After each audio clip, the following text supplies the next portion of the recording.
AITA for telling my family that they never cared about my birthday before, so why should it matter now? My 18F parents divorced when I was about 6, with a 50-50 custody split, and my mom wasted no time getting remarried to my stepdad. My stepdad had children already: Alex, 5M, Violet, 6F, and Mabel, 7F. I was relentlessly bullied by them for various things I couldn't control: having a speech impediment, wearing less expensive clothes, and only being able to see my dad on weekends. My mom and stepdad didn't do anything to stop it and essentially told me kids will be kids, then kept pushing it. My mom would lightly scold Violet and Mabel if they hurt me while playing but wouldn't do anything more. I had to watch as they received far more expensive gifts for birthdays and Christmas and actually got what they wanted from their wish lists, while I got the bare minimum of necessities. I would only get something I actually wanted from my dad, but he could only go so far due to making 2x less than what my stepdad makes. I appreciated it nonetheless. I didn't even get to properly enjoy my cake, or rather cupcakes, that my mom made to cut down on cost because my siblings ate it before I could get seconds. I was never allowed a party because my friends were apparently too messy and loud. Around age 10, I pretty much stopped expecting them to put effort into my birthday and just kind of let it pass by whenever I was with them.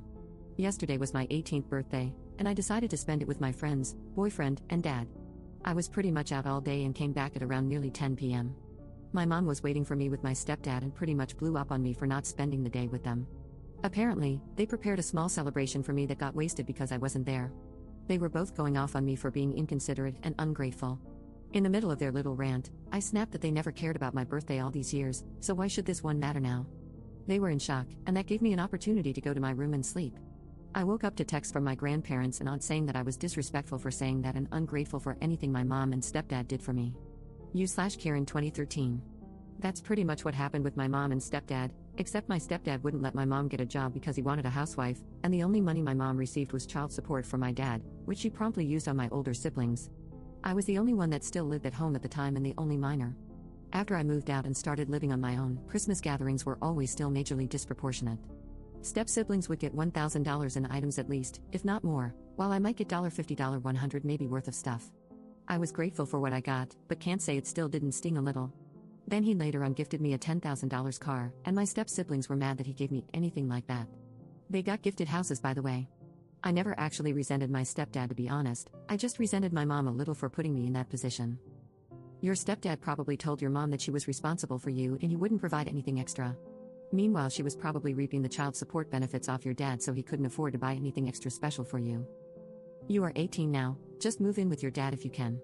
You should also write down your feelings and leave it for your mom and stepdad to read. I doubt they will give you a chance to say it all face to face. You/Firefly 232. Consider texting them back with everything you've said here. Do this in a factual way. Start with the fact that you haven't had a birthday party and have had minimal effort from them. Point out that if they wanted to do something with you, they should have told you, should have made arrangements. Ask them if they were aware of this all through the years. You/Node_D_Naretsa. I guarantee that the relatives haven't been given a factual version of what happened and has been happening. If they have been, and are still going after Op, then they're complicit and should only be sent an accounting of the truth if it helps Op. Then again, look at the lack of communication for all of this. Did the UN parents not text Op when she never came by? Even if this was meant to be a surprise party, why didn't they ensure that Op would be at their house at a specific time, or involve Op's friends? Did they just assume that Op has no life or other people in it, since they can't be asked to pay attention? I'm glad that Op does have a caring dad and good friends. Going forward, Op knows exactly who's in her corner, and who will use her own birthday as an excuse to make her feel small yet again.